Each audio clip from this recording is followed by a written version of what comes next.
ఎప్పుడైతే మీ పూల్వాలా చాచా ప్రధానమంత్రి కోసం దేశాన్ని విడగొట్టిండు చూడు, ఆనాడు రక్తం మరిగింది సార్ యావత్ భారతీయులది.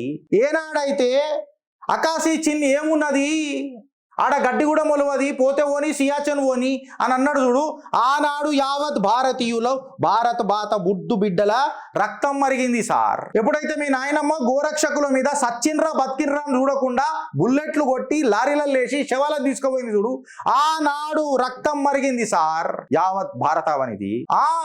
ఒక పెద్ద మనిషి చచ్చిపోతే, ఒక పెద్ద చెట్టు కింద పడితే భూమి కదులుతుంది, సిక్కులు చచ్చిపోతే ఎంత అని చెప్పి వాళ్ళ మెడల టైర్లు కాలుతున్న టైర్లు వేసి చంపిరు చూడు సార్ 1984 లా. ఆనాడు భారతీయుల రక్తం మరిగింది సార్. నేను యాక్సిడెంటల్ హిందూ అని చెప్పి మాట్లాడిండు చూడు సార్ మీ ముత్తాత, ఆనాడు రక్తం మరిగింది సార్. 1971 లా మీ నాయనమ్మ బంగ్లాదేశ్ వార్ గెలిచిన అని చెప్పి పోకడ చేసి 93,000 మంది సైన్యాన్ని పాకిస్తాన్ కప్పచెప్పి 17 మంది నా ఇండియన్ ఎయిర్ ఫోర్స్